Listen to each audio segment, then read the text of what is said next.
Hi, I'm Chris Walker with Rio Products, and thanks for tuning in to another episode of our how-to series. In today's episode, we're talking all about fly fishing for carp, which may sound irregular to some anglers because they think of carp as trash fish or ugly. And I'm here to assure you that they're actually a really great target species on a fly rod for a few different reasons. First is that they're very tolerant of a range of water temperatures. So if your local trout fishery is getting warm or the water's getting low and the bite is slowed down, carp can be a really good alternative. Because of that tolerance, they're also available to a very wide geographic range of locations. So if you don't have a great trout fishery in your backyard, chances are within 30 minutes or so, you've got a carp fishery that you can go access pretty easily. Third is they're really tricky to catch. That makes them really rewarding when you do catch them. They can be a little bit difficult to feed, and they're big, strong fish, so they're difficult to fight. So all of these things, I think, make carp a very rewarding species to target. So in order to catch them, you have to understand a little bit about flies to use and also what they eat. So here's a pretty good representative fly box of what I would carry if I was going out for a day of carp fishing. And you can see it covers a range of sizes of flies, everything from a small damselfly up to this relatively large crayfish pattern, which happens to be Rio's cray-cray. There's also a difference in weight among these flies, everything from unweighted flies over on this side of the box to heavier weighted flies. And if carp were feeding on the bottom, kind of nose down and kicking up mud, I would gravitate towards these heavier flies here, which will ride point up and present close to the bottom. If they're cruising closer to the surface and feeding up high in the water column, I would of course pick one of these unweighted patterns. There's also a bit of a difference between a suggestive pattern like a woolly bugger, which could represent a huge range of food items, and a realistic pattern like this crayfish here. Sometimes carp will key in on specific food items like crayfish, and in those scenarios, these are more appropriate. Other times they'll just be kind of browsing and looking for anything that looks buggy and food-like, and that's what makes one of the best carp flies this black woolly bugger. So those are the flies, and you'll have noticed that none of those are particularly big. And that has some implications for the other gear you might use. It might make sense to you to fish an 8-weight rod to fish for these fish just because they're big and they're strong and it's easier to fight a fish on a heavy rod. But my preference is actually a lighter rod. I'm using a 6-weight today. And the reason for that is it's big enough to carry those small flies, but it's also a light enough line that it doesn't land with quite as much commotion on the surface, and it's easier to present the fly without spooking those fish. The lines I like for carp fishing are basically your general purpose floating lines. So my favorite is the Rio Grande. That's a great generalist line because it's 1 aft size heavy and will load the rod on a shorter cast and also deliver slightly heavier flies better because of that added weight. And the line I'm using today actually is the Elite Predator. And I've chosen this line because it's a little bit heavier than the Grande. It's 1.5 aft size as heavy. And the water's a little bit murky today. I think most of the shots we'll get will be kind of short. So that'll load the rod even quicker and allow me to cast even better at short range. And last but not least is the leader. So the place I always start when I'm carp fishing is a 9-foot 2X leader. If the fish are especially big, I might bump that up to a 1X or a 0X. And I think 2X is a nice balance between suppleness for presenting the fly naturally and strength for landing a big fish. If I've got especially large fish, I might bump that up to a 1X or a 0X, or if I'm fishing a really small fly, I might go to a 3X or a 4X. So now that we've discussed the gear we'll use to catch these carp, now we'll take a look at the reservoir behind me and see if we can find some likely areas to find feeding fish and hopefully catch one on a fly. So now I've got some pretty likely looking carp water behind me, and this spot looks good to me for a couple reasons, and it has a few features that I look for when I'm looking for carp in new places. The first is shallow water, and I like shallow water for 2 reasons. First is that it's easier to see the fish, and if I'm going to be sight fishing for these fish, I need to see them before I can even make my cast.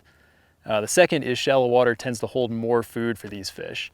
I've got some weed beds back here, and in those weed beds I expect to find damselfly nymphs, dragonfly nymphs, maybe some leeches, all the stuff that carp like to feed on. Unfortunately, we've got some water clarity issues here. It's pretty murky out there. It's a little bit clearer in the back. If I had to pick, I would always pick clear water again because it's easier to see those fish, but in carp fishing you don't always get your choice, and sometimes the fish themselves are actually kicking up that mud and making it hard to see them. Last but not least, I've got a little bit of a wind blowing into the back of this cove, and when that happens, I expect to see sort of a mat of detritus. It could include bits of weeds that have broken off, logs, anything like that. that'll tend to concentrate at the very back of the cove, and along with it, you'll have a concentration of food for carp as well as a little bit of cover. So that's always a good spot to check if I do find something like that. So with those things in mind, we'll take a look and see if we can find some feeding fish along this shoreline and towards the back of the cove. So as I walk along this bank, I'm just going to keep an eye out for various signs of fish. Ideally, I'd see an entire fish's body, and that'd be an easy way to spot them. But frequently when the water's a little bit chopped up and a little bit murky, I might see just a piece of a fish. I might see a tail from a fish that's feeding down on the bottom and rooting around in the mud, or I might see a fin or a nose if the fish is feeding a little shallower. And one other thing I like to look for is actually just nervous water, which is just any piece of water where the ripples don't seem to match up with the surrounding area. And one of the other things I love about carp fishing is I'm the only one out here right now. As you can see behind me, there's almost no angling pressure at all in these places, which would not be the case if I was fishing for trout on a famous river or during a famous hatch. Okay, so we've got a few fish cruising around in this shallow bay. They're cruising relatively shallow, close to the surface and sort of suspended off the bottom. So I've rigged up my black unweighted woolly bugger here, which should just hang right in front of their face and hopefully get one of them to eat the fly. So we'll take a shot at this guy and see if we can get him to eat. That cast landed a little short and the fish is going away. So when you're casting at these fish, it's really important to lead them. And that means you have to kind of get an idea of what direction they're headed and then put the flies down, hopefully right in front of the fish.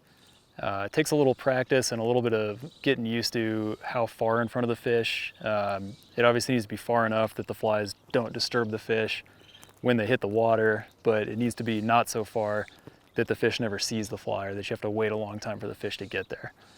Okay, we got a couple fish out here suspended. Oh, I think that cast spooked him a little bit. I put it a little too close to the fish and he spooked off the plop of the fly. So I'm stripping the fly nice and slow for these fish because they seem to be feeding relatively slowly. If they were feeding more aggressively, I might try a faster strip.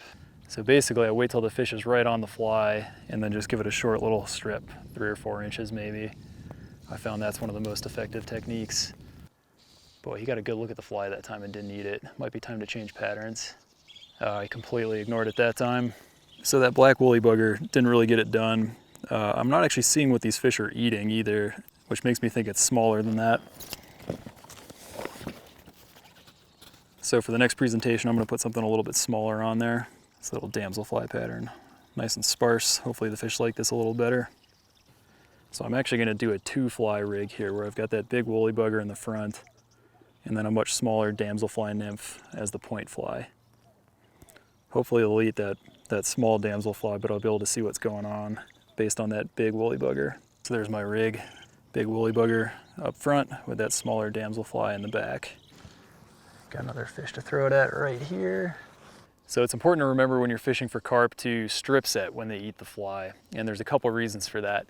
The first is if I pull it really hard like this, I've got my rod pointed at the fish and that'll transmit the force to the fly better and stick it in those rubbery lips a little bit better than if I were to lift the rod. The other is if I do a strip set and the fish lets go of the fly or it pops out of its mouth, the fly is still in the zone. It's right in front of that fish and he's likely to eat it again. Whereas if I were to lift the rod and yank the fly out of there, there's no way he's going to come back and try to eat it again. Fish on. There he is on the little nymph. Now's the real test to see if I can land this big fish on the 6 weight. I think I had to drop down to 3X to fish that little nymph too. So far so good. I'm just trying to keep his head up so he doesn't wrap me around too many weeds.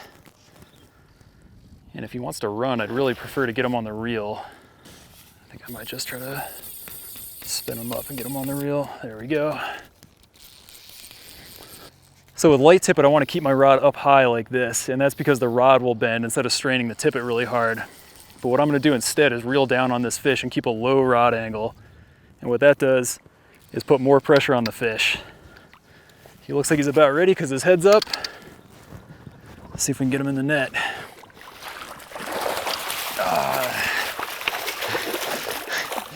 There he is, all right. So you can see there's a little frustration that went into getting one of these fish to eat, but when they finally do, it's an absolute blast. So that fish ate that tiny little damselfly nymph, which is a pretty tiny fly considering the size of this fish, which makes it all the more fun. Okay, Okay, so there's that fish in the net. We'll make sure he gets away safe. Oh, and he kicked off really strong. Beautiful. So thanks for watching this episode of our how-to series. Hopefully you've learned a little something about fly fishing for carp, and hopefully we've shown you why it's a really fun thing to do. They're tough fish, they're resilient, they're widely available across much of the country, and it's one of my absolute favorite fish to target on a fly rod. If you like what you saw here, you can see the rest of the series online at rioproducts.com. Thanks.